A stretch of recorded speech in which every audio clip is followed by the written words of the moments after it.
Hello friends, finally US और Iran के बीच जो भी वॉर चल रही थी उसका first round of negotiation Switzerland में कंप्लीट हुआ है। अब इसके बाद जो भी चीज़ें सामने निकल के आ रही है उससे साफ साफ दिख रहा है कि यूएस बैकफुट पर है और ईरान लगभग इस वॉर को जीत चुका है। क्योंकि जो भी ईरान की डिमांड्स थी, ये स्ट्रेट ऑफ हॉर्मुज को रीओपन करने को लेकर के और युद्ध ख़त्म करने को लेके, यूएस लिटरली वो ईरान को देता चला है। और जबकि ईरान की साइड से जो इनके न्यूक्लियर एनरिचमेंट फैसिलिटी को लेकर के यूएस के कंसर्न्स थे उसको एड्रेस भी नहीं किया गया है। इस एग्रीमेंट के तहत जो भी ईरान के पोर्ट्स पर यूएस नेवी का नेवल ब्लॉकेड था उसको हटा दिया गया है और ऑयल सैंक्शंस जो ईरान पे लगे हुए थे उसको अगले 60 दिनों का, जब तक कि एक फाइनल ऑफिशियल एग्रीमेंट साइन नहीं हो जाता है, तब तक के लिए इन सैंक्शंस से भी ईरान को वेवर्स मिला है। इनफैक्ट न्यूज़ आ गई है कि इंक्लूडिंग इंडिया, ईरान जो इंटरनेशनल मार्केट है और इंटरनेशनल रिफाइनरीज है उसको कांटेक्ट करना शुरू कर दिया है। और इस 2 महीने के बीच स्ट्रेट ऑफ हॉर्मुज भी रीओपन होने के चांसेस हैं। हालांकि ये इतना आसान नहीं होगा या आज एग्रीमेंट हुआ और कल से स्ट्रेट ऑफ हॉर्मुज ओपन हो गई। वहाँ पे आपको पूरा एक ऑपरेशन चलाना होगा। जो भी माइंस ईरान के द्वारा बिछाई गई है उसको क्लियर करना होगा।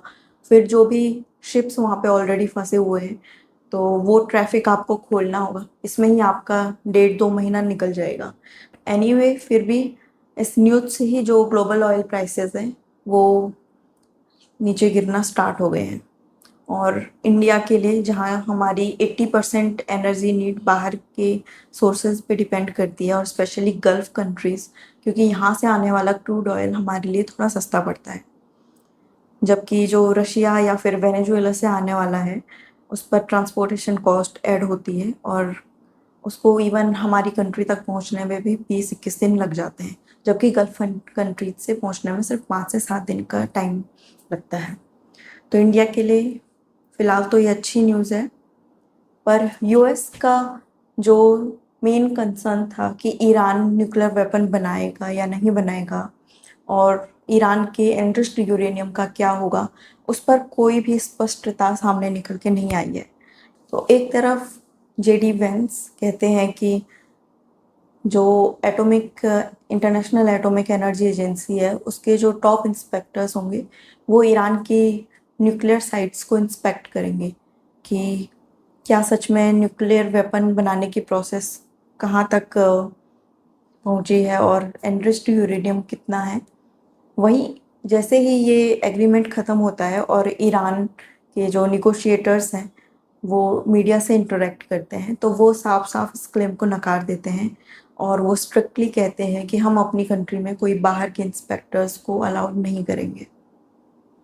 और दूसरा स्टेटमेंट ये देते हैं कि जो स्ट्रेट ऑफ हॉर्मुज है will never return to pre war level, और वहाँ पे जो भी ऑपरेशनल मैनेजमेंट है उसको ईरान कंट्रोल करेगा। इट मीन्स ईरान वहाँ पे टोल फीस वसूलने लगेगा। मतलब कि उस पूरे रीजन पे इस वॉर के बाद ईरान की सुप्रीमेसी स्टैब्लिश हो गई है, जो कि यूएस जिसका पहले से विरोध कर रहा है और इंटरनेशनल लॉ के भी ये खिलाफ जाता है। बट इस वॉर में जिस हिसाब से यूएस की हार हुई है, यूएस एक स्टेलमेट पे आ गया है कि इसके हाथ में कुछ करने को नहीं बनता है। ना ही ये अरब कंट्रीज़ पे होते हुए वॉर को, अटैक्स को रोक पाया और ना ही ये ईरान में रिजीम चेंज करवा पाया। तो यहाँ पे क्लियरली ईरान का वर्चस्व इस लड़ाई के बाद इस रीजन में स्टैब्लिश होता हुआ दिख रहा है।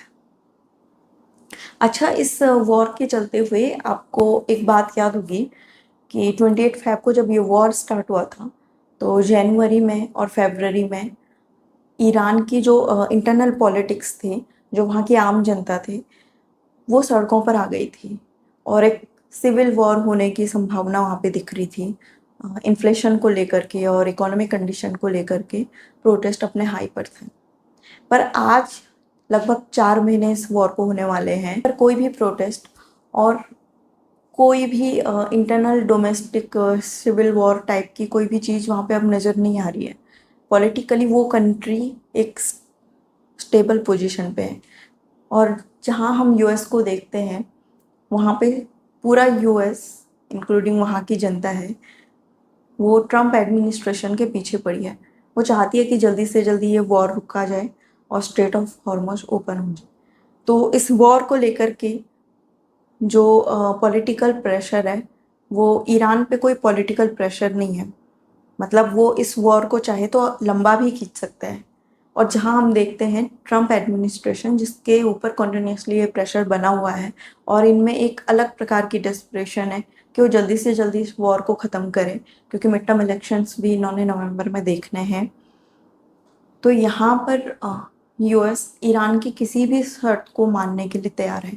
बस ये चाहते हैं कि जल्दी से जल्दी स्ट्रेट ऑफ हॉर्मुज़ खुल जाए और इन्फ्लेशन रेट थोड़ा सा स्लो आए, ताकि यूएस की जो डोमेस्टिक पॉलिटिक्स है वहाँ पे भी ट्रम्प एडमिनिस्ट्रेशन कुछ इम्प्रूव कर सके। बट इस वॉर के साथ ही ट्रम्प ने यूएस को एक ऐसे मोड़ पर ला करके छोड़ दिया है कि जहाँ पर जो आने वाले प्रेसिडेंट होंगे, अब इन फ्यूचर अगर ईरान अपना न्यूक्लियर वेपन भी बनाना स्टार्ट करता है, और फिलहाल कुछ टाइम के लिए तो ये मिशन इनका हॉल्ट पे ही जाएगा, क्योंकि इस वॉर से अभी सबको इकोनॉमिकली उभरना होगा। तो तब तक अगर कोई नया प्रेसिडेंट यूएस में आ जाता है, तो यूएस की अब जो भी नई गवर्नमेंट होगी वो ईरान पे अटैक करने से पहले 100 बार सोचेगी, क्योंकि सबसे हार्डेस्ट मिलिट्री ऑप्शन तो आप ले चुके हो। तो या तो ट्रम्प इस वॉर को आर या पार कर लेते और अपना ऑब्जेक्टिव जो रिजीम चेंज है या फिर न्यूक्लियर डिसमेंटल है उसको अचीव कर लेते। बट इन्होंने आने वाले टाइम में भी यूएस के पास जो ऑप्शन है वो लिमिट करके रख दिया है। तो ये यूएस ईरान वॉर का एक ब्रीफ एनालिसिस था। तो आगे जो जो भी डेवलपमेंट्स होती जाएंगी उसको हम रिव्यू करते जाएंगे। Thank you.